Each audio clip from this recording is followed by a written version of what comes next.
2024 लोकसभा चुनाव से पहले जहां यूपीए का नामकरण अब इंडिया हो गया है, जिसको लेकर एक पक्ष सपोर्ट कर रहा है तो दूसरी तरफ विरोध का भी सुर देखा जा रहा है। राजधानी लखनऊ में आज राष्ट्रीय राष्ट्रवादी पार्टी के राष्ट्रीय अध्यक्ष आए हुए थे एफआईआर करने के लिए। क्या कुछ कारण है, किस लिए आप हजरतगंज थाने पे आए हुए थे? देखिए, नेशनल एम्बलम एक्ट 1950 बना था, आज़ाद हिंदुस्तान में पहला एक्ट था। उसके पैरा 3 में लास्ट में पैरा 4 में स्पष्ट लिखा हुआ है कि इंडिया, नेशनल और स्टेट, ये 3 शब्द गैर सरकारी इस्तेमाल नहीं होगा।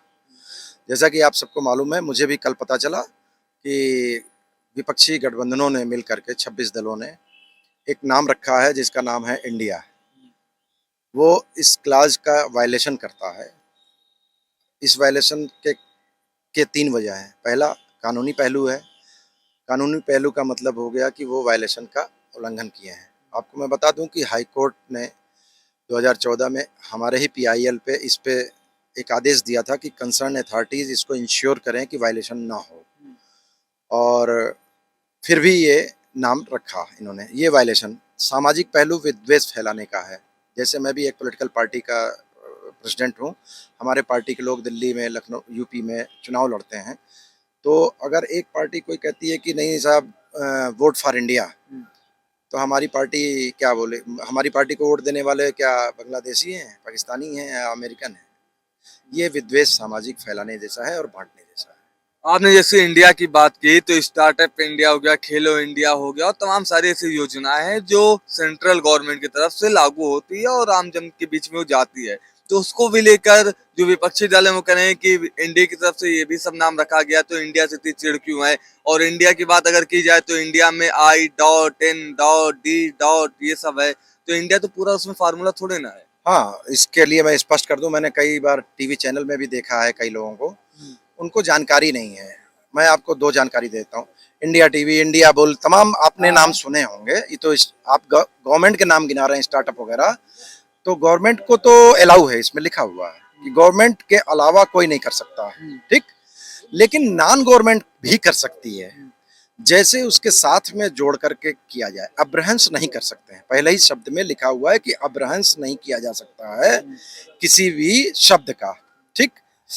अब जब अब्रहंस नहीं कर सकते हैं तो आप सिंगल नाम नहीं रखेंगे। सिंगल नाम नहीं रखेंगे मतलब इंडिया नहीं रखेंगे, आप इंडिया बुल रख लीजिए। अरे भाई, इंडियन नेशनल कांग्रेस है ही है ना, खुद ही नेशनल कांग्रेस इंडियन है। आप इंडिया के अलावा कुछ भी रखेंगे। आप वोट फॉर इंडिया कैसे कह सकते हैं? वोट फॉर इंडिया कहेंगे तो बाकी लोग जो वोट नहीं दे रहे हैं आपको, वो क्या पाकिस्तानी हैं? ट्रेड में इस्तेमाल होगा। ट्रेड में चुनाव आयोग भी इस्तेमाल करता है कि भाई भारतीय जनता पार्टी या भारतीय जनसंघ या भारतीय राष्ट्रीय पार्टी, तमाम पार्टियां होंगी। ये बात समझने की है। ये लोग गुमराह कर रहे हैं। गुमराह ये कर रहे हैं कि इंडिया शब्द नहीं होगा, नेशनल शब्द नहीं होगा, स्टेट नहीं होगा। इसके साथ में आप जोड़ लीजिए, आप इंडिया कांग्रेस कर लीजिए ना, कोई दिक्कत नहीं। राष्ट्रीय राष्ट्रवादी पार्टी क्या 2024 लोकसभा चुनाव में किसी पार्टी से झुकाव उसका है या फिर समर्थन कर रहे हैं एनडीए का खास तौर पे? देखिए, ऐसा है कि मैं आपको एक और जानकारी दे देता हूँ। ये जिस एम्बलम एक्ट में मैंने आज एफआईआर किया है, इसी एम्बलम एक्ट के तहत अमित शाह पर हाई कोर्ट लखनऊ में मुकदमा चल रहा है। अमित शाह पर और भारतीय जनता पार्टी पर। किसने किया? मैंने किया है। आपने अमित शाह जी के ऊपर एफआईआर भी कर चुका? चल रही है। कब की बात है ये 2019 की बात है। अच्छा। उसका कारण है, इसमें एक चीज और लिखा है कि प्रधानमंत्री की फोटो कोई गैर सरकारी संस्था नहीं इस्तेमाल कर सकती है, और भारतीय जनता पार्टी प्रधानमंत्री की फोटो इस्तेमाल करती है। इस बात के लिए मैं डबल बेंच में मुकदमा लड़ रहा हूँ हाई कोर्ट लखनऊ में। तो आप ये नहीं कह सकते हैं कि एनडीए के और यूपीए के। हमारी अपनी पार्टी है। मैं इन कांग्रेस और भाजपा से दूर बात करता हूं और वही मेरा मिशन है।